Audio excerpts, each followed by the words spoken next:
हे दोस्तों नमस्कार, राधे राधे दोस्तों। अनु शर्मा क्लासेस में आप सबका बहुत बहुत स्वागत है। आज हम लोग एक नई श्रृंखला हिंदी वर्णमाला व विराम चिन्ह के बारे में जानने का प्रयास करेंगे। इसमें वर्णमाला एक दृष्टि में ये हम लोग पढ़ेंगे। वर्णमाला एक दृष्टि में वर्ण तालिका में देखिए हम लोग शुरू करते हैं। इसको हम लोग कई भागों में बांट सकते हैं, 2 भागों में। पहला है स्वर और दूसरा है व्यंजन। तो स्वर में देखिए ह्रस्व स्वर, जिसमें अ कौन कौन सा आता है, अ आता है, ई आता है, उ आता है और री आता है। ये 4 होते हैं। दीर्घ स्वर में आते हैं तो बड़ा आ, बड़ी ई, बड़ा उ, ए, ऐ, ओ, औ। ये पूरे 7 टोटल 7 शब्द आते हैं। फिर अपन आते हैं व्यंजन। व्यंजन तालिका देखिए, ये व्यंजन तालिका। व्यंजन तालिका में आएंगे तो पहले है हमारा स्पर्श व्यंजन आएगा, जो कि क से लेकर के प वर्ग तथा ढ, ढ, क से प वर्ग पूरा 25 होता है, प्लस ये 2 अक्षर और मिला दिए तो कितना हो गया 27। टोटल 27 अक्षर हो गया। अब हम बनाते हैं अंतस्थ में। अंतस्थ व्यंजन कितने होते हैं? तो अंतस्थ व्यंजन होते हैं 4। कौन कौन से? य, र, ल और व। ये 4 अंतस्थ व्यंजन होते हैं। अब फिर अपन आते हैं ऊष्म व्यंजन, है ना। ऊष्म व्यंजन, उसमें कौन कौन से? श, श, स, तीनों श आ जाते हैं, प्लस ह। ये 4 होते हैं।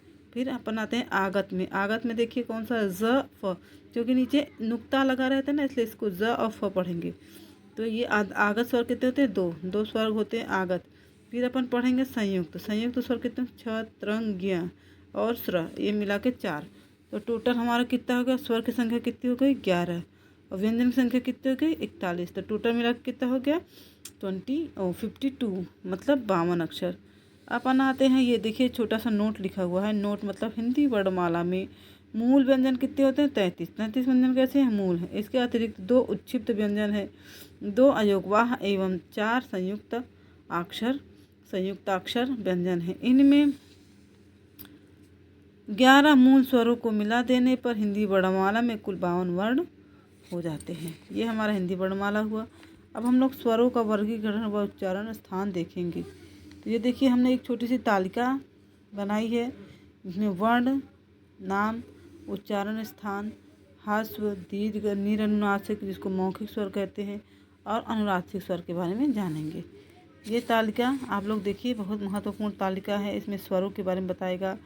कंठ से कौन कौन से स्वर बोले जाते हैं? तो अ, छोटा अ, बड़ा आ, ये कंठ स्वर हैं, ठीक है। इसको आ भी बोलते हैं। अंग, आ, ये बोलते हैं ना अनुनासिक में। उसके बाद अपन आते हैं तालु। मुंह के भीतर की छत का पिछला भाग तालु कहलाता है। इसमें छोटी ई, बड़ी ई आती है। देख ली, बड़ी ई, छोटी ई दोनों आते हैं, ठीक है। फिर अपन आते हैं मूर्धन्य। मूर्धा, मुंह के भीतर की छत का अगला भाग कंठतालव्य कहलाता है। तो इसमें री आ जाता है। फिर ओष्ठ प्लस कंठ मिलाकर ओ औ, ए ऐ मतलब कंठतालव, ओ औ मतलब कंठोष्ठ, है ना। फिर अपना ये देखिए हिंदी वर्णमाला पुनर्विलोकन, मतलब दोबारा एक बार फिर से हम इसको समझेंगे। जिन वर्णों का उच्चारण बिना किसी अवरोध के तथा बिना किसी दूसरे वर्ण की सहायता से होता है, उन्हें क्या कहते हैं? स्वर कहते हैं, है ना। जिन स्वरों के उच्चारण में कम समय लगता है, उन्हें क्या कहते हैं? ह्रस्व स्वर। जिन स्वरों के उच्चारण में ह्रस्व स्वरों का अधिक समय लगता है, ह्रस्व स्वरों से अधिक समय लगता है, उसे हम दीर्घ स्वर कहते हैं। ह्रस्व स्वर कौन कौन से होते हैं? अ, ई, उ, री, है ना। और मूल स्वर क्या होते हैं? अ, यू, उ, री। यही 4 ह्रस्व स्वर भी कहलाते हैं, यही 4 मूल भी होते हैं। और दीर्घ स्वर में होते हैं बड़ा आ, बड़ी ई, बड़ा उ, ए, ऐ, ओ, औ। ये दीर्घ स्वर कहलाते हैं। फिर अपन आते हैं यहाँ आगत स्वर में। आगत स्वर है आ को क्या कहते हैं? आगत स्वर। अग्र स्वर मतलब अग्रभाग से जो बोले जाते हैं, ई, ए, ऐ, ये अग्र स्वर। अब पश्च स्वर कहे जाते हैं और क्या कहे जाते हैं? पश्च स्वर। फिर पश्च स्वर ये मध्य स्वर हैं। क्या है? मध्य स्वर है। अग्र स्वर है ई, ए, ऐ, मध्य स्वर है अ। फिर पश्च स्वर में आता है आ, बड़ा आ, छोटा उ, बड़ा उ, ओ, औ और आ, ये पश्च स्वर आते हैं। उसके बाद फिर अपन आ गए हैं, ये देखिए, ये छोटी बड़ी सभी परीक्षाओं में पूछ लिया जाता है कि समृद्ध स्वर बताइए। तो समृद्ध स्वर है ई और उ, बड़ी ई, बड़ी उ, समृद्ध स्वर। अर्ध समृद्ध स्वर में होगा छोटी ई छोटा ऊ। विवृत स्वर हैं आ, ऐ, औ। अर्ध विवृत स्वर हैं अ, ए, अ, आ और आ। ये अर्ध विवृत है। व्यंजनों की संख्या कितनी है? 41। स्पर्श व्यंजन की संख्या कितनी है? 27।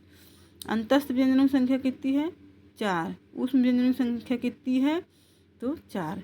ये हमारा छोटा सा वीडियो था। आपको कैसा लगा कृपया आप हमें अवश्य बताएं। राधे राधे दोस्तों।